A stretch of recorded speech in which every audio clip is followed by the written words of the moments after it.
So now moving to item 8. And I'll just check that we've got the staff available for item 8.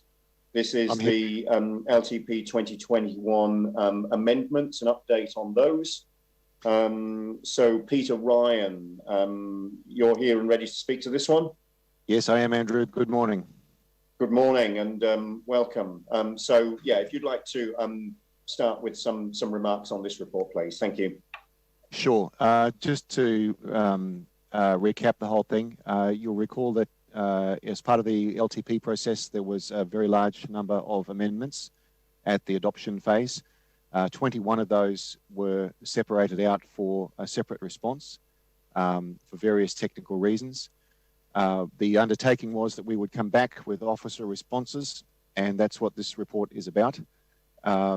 It should be noted that some of them are a little complex, and they do complement the upcoming annual plan process report that follows in item 10. They're two sides of the same coin. It should be noted just before we go further that the amendments were proposed but not accepted during the LTP 2021.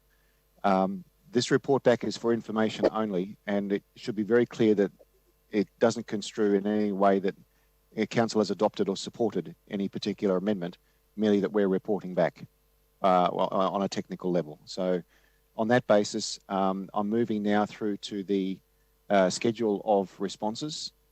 Now, some of these are quite technical, and the subject matter experts might need to be consulted if you need further detail on any particular response.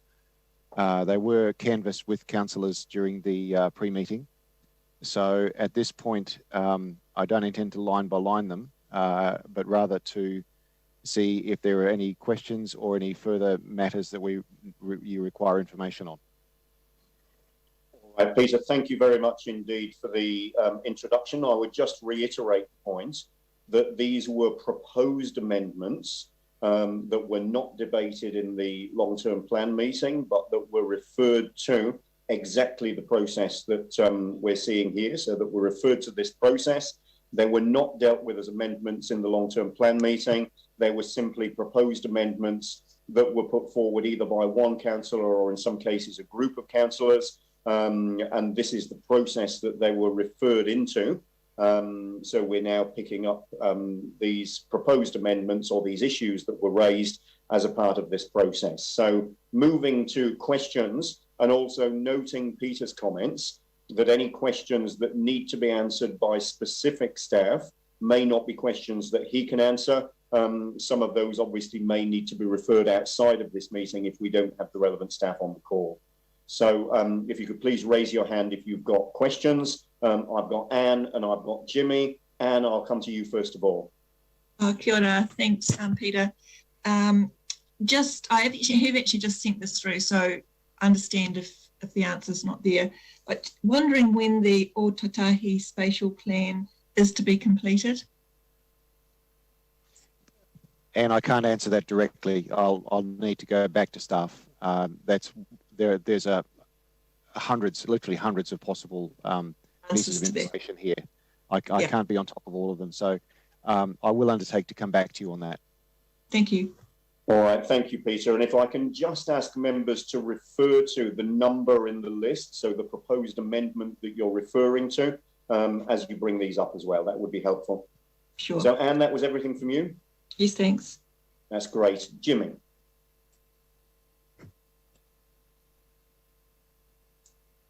Okay, thank you. Hey, Peter, thank you for your information. My question is regarding to those 21 items.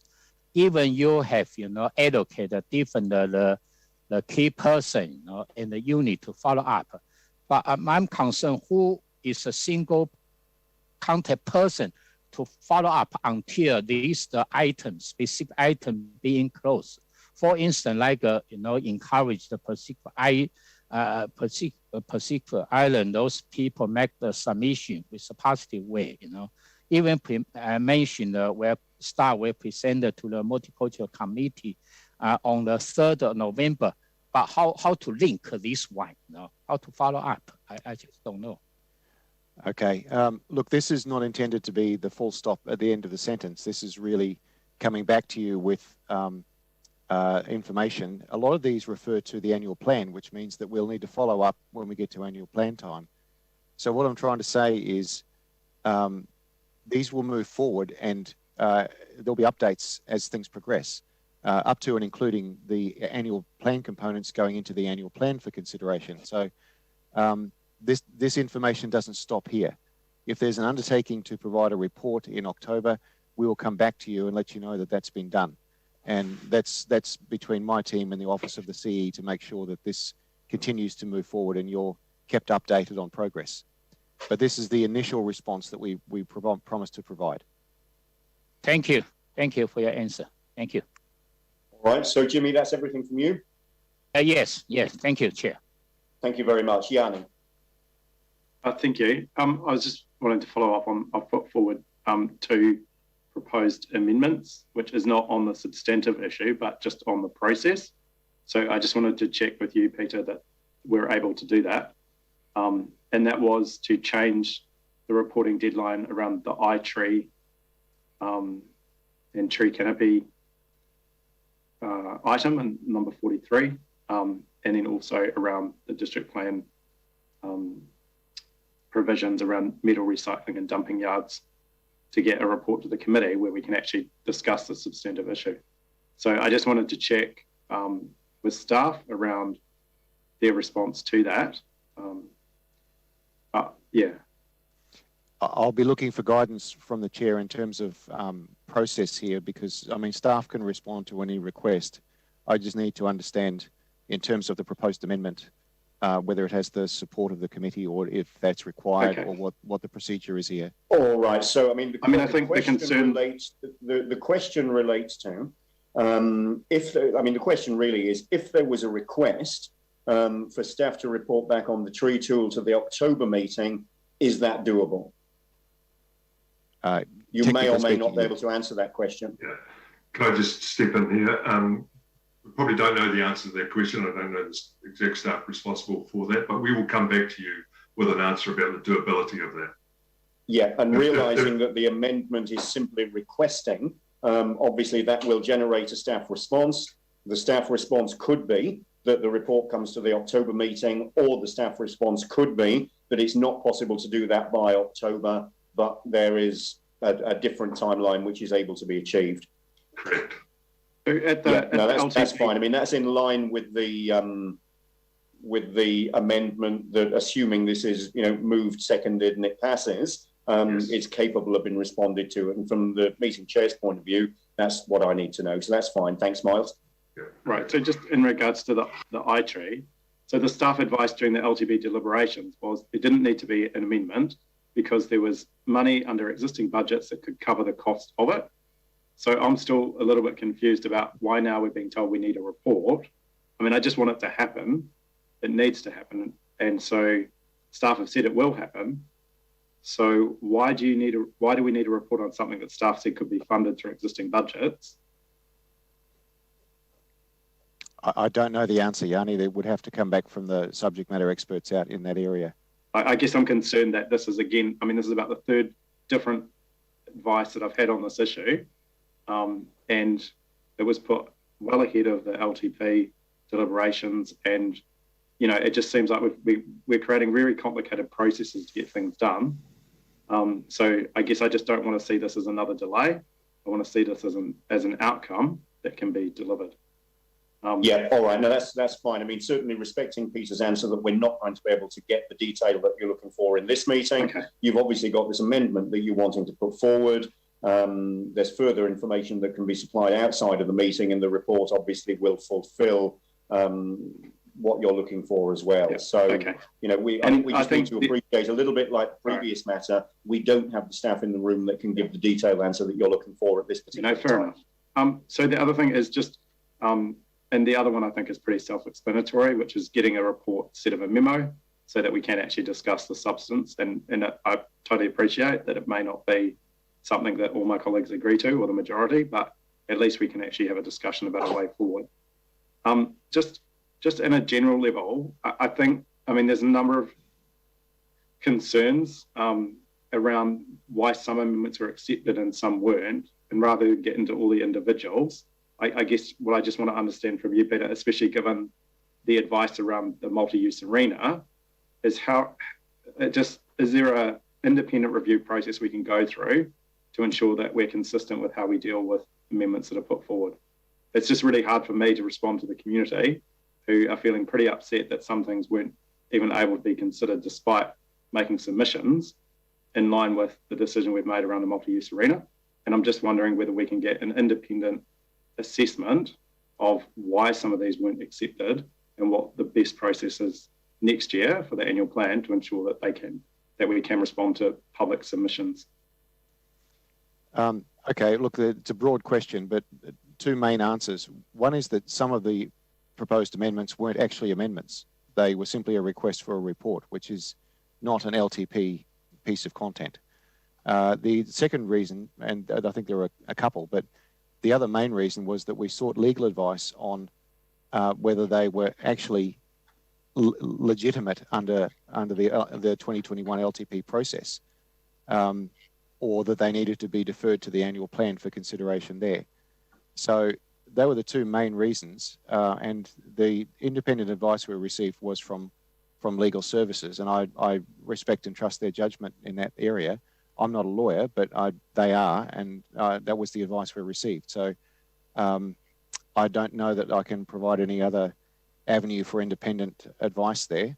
This is maybe something that others would like to comment on, but I can't really see that there is any other avenue there.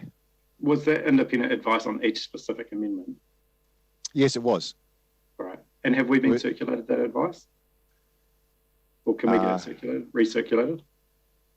I would have to go back and Yanni, we definitely received the advice. We got a memo on it all because my one's included. Cool. Thanks. But just to provide some assurance, Yanni, it was on a line-by-line, case-by-case basis. It wasn't sweeping. The reason that this schedule, we call them the blue amendments, was that they were separated out on a case-by-case basis on the basis of legal advice. All right, thank you. So, Yanni, anything further?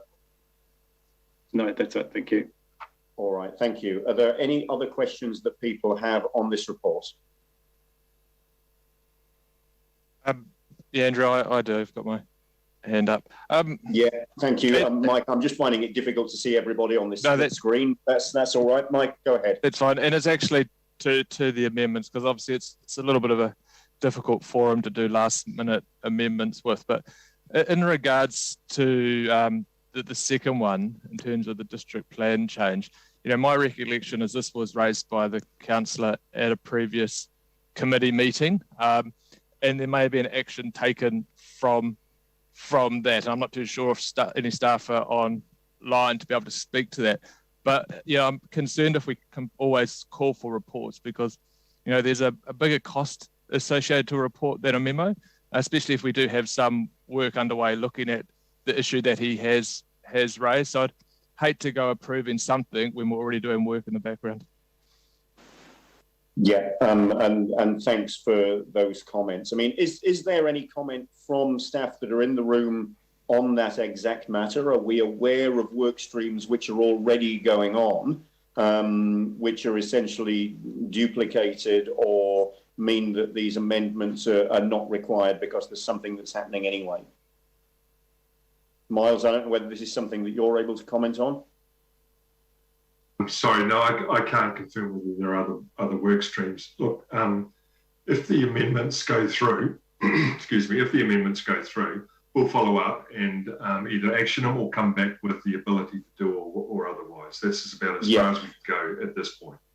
Yeah, that's fine. So, I mean, requesting the advice could be that there's already work going on in these areas, or that these amendments, if passed, the work that they generate then becomes joined up with other work that's already happening, if any, or that the advice actually duplicates advice that's already been provided in a memo, but it comes back more formally as a result of these resolutions. Correct. Yeah, all right, that's fine. Now, are there any other questions that people have on this report? Nothing. All right. So we've got the committee, we've got the recommendation that's in the paper in front of us. Can I get someone please to move that recommendation?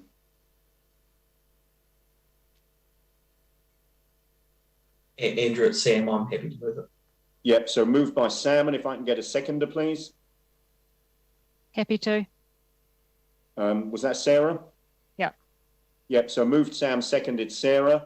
So that puts the recommendation on the table.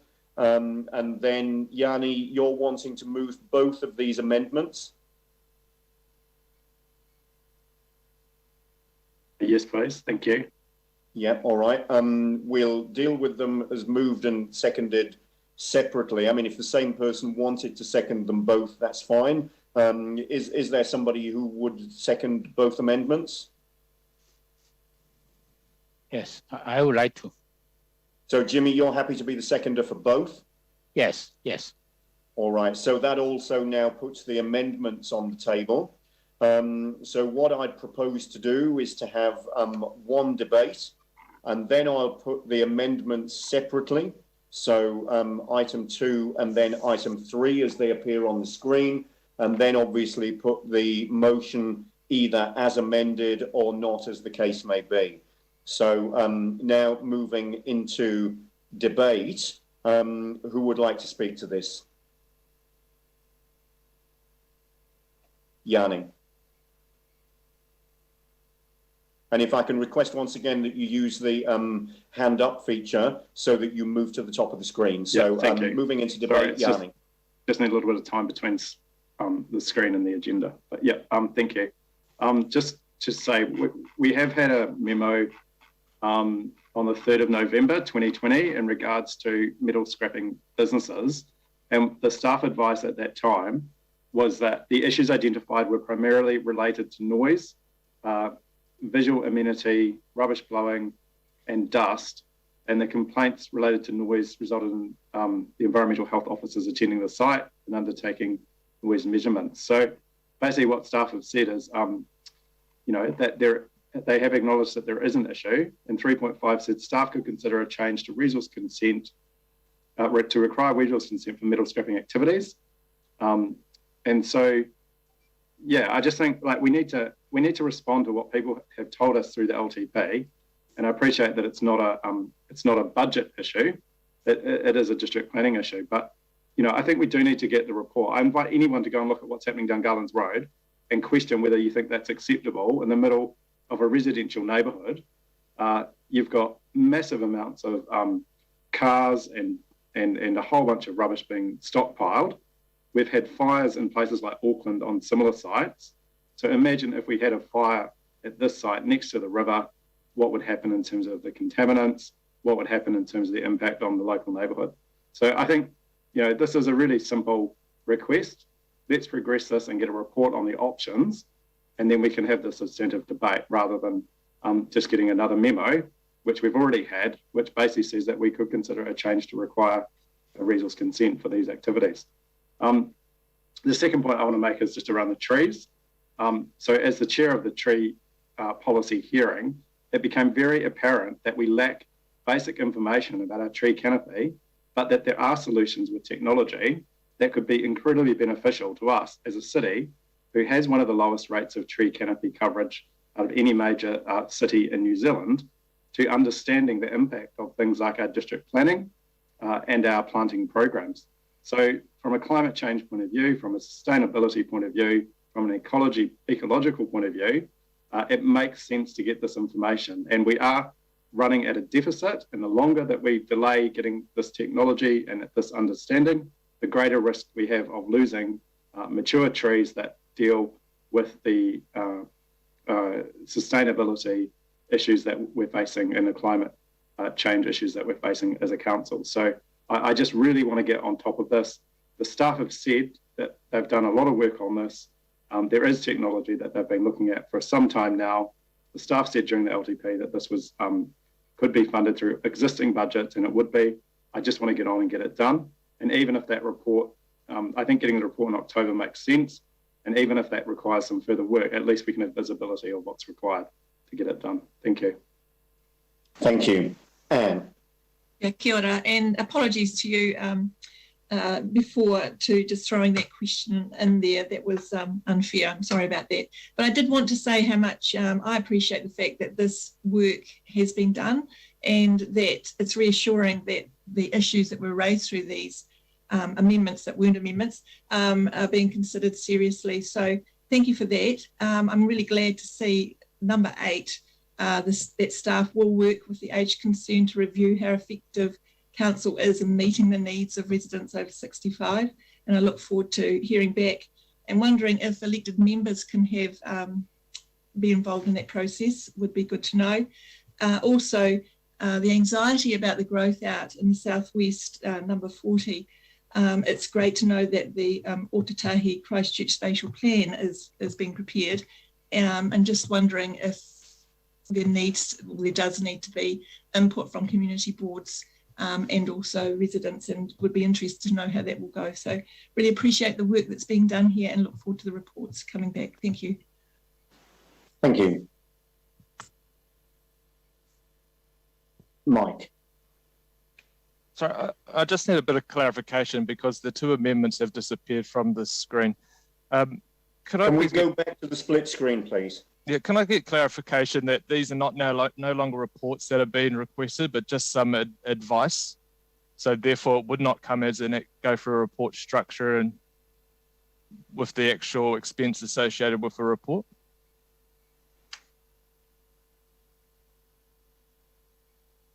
Advice is what's being asked for, so we'll provide advice. Yeah, I think my resolution was for a report, so it's been modified. So I just want to make sure that we're going to be voting on the same thing, because, you know, advice to me would be an email, where a report is obviously a much more detailed process that will cost actually significant money. All right, so we've got the answer from Miles, but Yanni, you've just made a comment that the wording in front of us is different than the wording that you put forward. Yeah, I that's guess okay. that means, as the chair of the meeting, I need to check that you're comfortable with the changes which have been made, and whether what you've moved is actually, or what's on the screen is what you've intended to move. No, that's okay. That was the I've sent 2 emails, and that was in the second one, so that is correct. I'm happy just to get the advice. I guess the key thing is that we can progress it and have a way forward in that advice. So maybe it's best just to leave it. All right, that's great. So that answers my question. You're comfortable with what's in front of us. Mike, you're comfortable with Miles's answer to your question and the wording that's there as well? Yeah. Advice is a lot different than a report. So that's fine. Absolutely. Absolutely. Andrew, it's Sam here. Just in light of that, I don't know how Sarah would feel, but I mean, it's given it's only advice, so it's sort of nothing. We could probably just incorporate them into the main one if it saves time. So as the mover, you're happy for this to be incorporated advice, into so it's not, the resolution. Sarah, can I get an indication from you whether you're comfortable with that as the seconder? Yeah, that's fine. All right, so let's just incorporate this into the main resolution. So we now no longer need to consider these as amendments. It's now in the main resolution, so that's fine. All right, so having done that, can we now come off the split screen back into the screen where I can see everybody? That's great, thank you very much indeed. And is there anybody else wishes to speak to this? All right, in that case, I'll essentially reiterate the comments which were made by Anne and thank staff for the work that's been done on what were matters that were put forward, obviously intended at the time to be considered as amendments to the long-term plan, and for various reasons they were referred into this process. This is a reasonably quick report back, considering the amount of work that's needed to be done on some of these. Many of them are referred into other processes and for consideration in the future, and we obviously look forward to picking them up through those processes. But Peter, thank you for the presentation of this report and the work that's been done by a number of staff to get us to this point, and a process that we can understand and respect moving forward. so that we're able to continue to consider these items that were raised by councillors or groups of councillors as part of that long-term plan process. So yeah, it's good to see the work done, and we look forward to picking these up as noted in the table. No problem, thank you. So I will now put the motion. All those in favour say aye, or Aye. raise a hand. Aye. Against? Any abstentions? That's carried. Thank you very much. So